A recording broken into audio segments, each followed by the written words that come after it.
Good morning. ही मला माझ्या आईनं संक्रांतीसाठी साडी घेतलेली आहे आणि ती साडी मला खूप आवडली आहे. तिचे रेड कलरचे काठ आणि ब्लॅक कलर हे कॉम्बिनेशन खरंच खूप सुंदर दिसते. ट्रेंडिंग पॅटर्न होता दिवाळीच्या दरम्यान. मी तेव्हा काही घेतली नव्हती, त्यामुळे आता ती साडी मला दिसलीच होती. म्हटलं चला आपण ही साडी घेऊन टाकू. मग मी साडी घेतली आहे. सकाळी 9:30 वाजेपासून मशीन लावलं होतं. 9:30 वाजता एक मशीन झालं, त्यानंतर 10:30 वाजता कपड्यांचं दुसरं मशीन झालं. मला हे कपडे वाळत घालायला कंटाळा आला होता. काय माहिती या मशीनने एवढे ढिगभर कपडे कसे धुतले होते. मार्केटमध्ये वॉशिंग मशीन आल्यापासून ते जणू बायकांसाठी वरदानच ठरलं आहे खरंच. चल गं, स्वरा उशीर होते. चल चलते ना. चल चल भैया शुभ्रा, अगं चल. किती हलकी नाही हे शुभ्रा, आई एवढं का बरे? तू काय सांडवलं? काहीच नाही. नीट चेक कर. बोटली काय? तू काय सांडवलं? हे सॉरी. ही एक लाईन झाली माझी. आता ही तिथे म्हटलं 3 लाईन लावून आणि 2 मी स्लाइस करून गेला. फास्ट बरं, 2:15 वाजता बरोबर.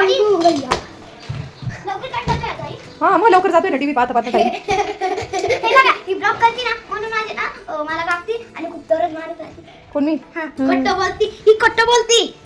मम्मीने मारत, मम्मी जीव लावती.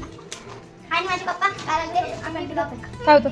चॉकलेट मला पाहिजे. बघू. तू एकटीच खाल्लं? तोडून द्यायचं तिला अर्ध. हां, मग काय झालं कडक असलं तर? अगं मी ना ते खटपट तिथं ना आपटला मग केलं. बंद करून केलं मी. बंद करायचं नाही संबंध गं, रिमोटचा विषय आहे ना. अगं बरं हां, असं पहिलं ते गोल्डन कलरचं असेल समजा. बोललं ते कोणतं संपलं. दोन्ही आणावे लागतील. तसं एक टीव्हीचा खूप शौक लागला त्याच्यामध्ये टीव्हीचं न पाहिलेलं बरं का. सो शुभ्रा, हे शुभ्रा, मागं चिकते म्हणा आई. नाही तर टीव्ही लागला असतं तर आम्ही तुझ्या मागं फिरलो असतं का? गाडी शांत करा. गाडीचं कुठे?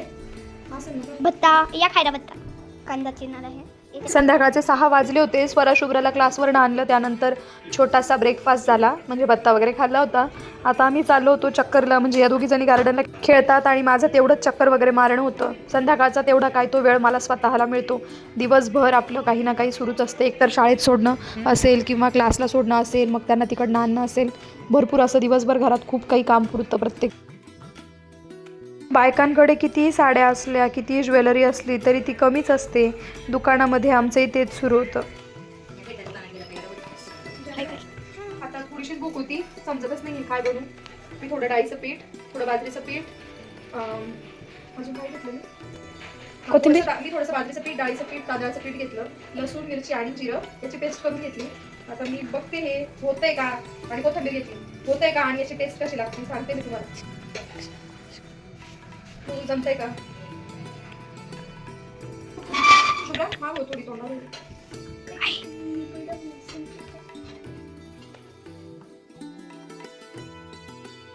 व्हिडिओ दिसतंय ते मी बनवलं होतं मिक्स पिठांपासनं थालीपीठ. आता हे खाऊन वगैरे घेतलं, छान झालं होतं बरं, एकदम सुंदर झालं होतं टेस्टला. तिथं पण कसं काय? ही आहे बेंगॉली मिठाई, म्हणजेच रसगुल्ले. मला रसगुल्ले खूप आवडतात. तुम्हा सगळ्यांना रसगुल्ले आवडतात का? स्वरा शुभ्राला पण खूप आवडतात. छान होते रसगुल्ले. चला भेटूया आपण नवीन व्हिडिओमध्ये. बाय.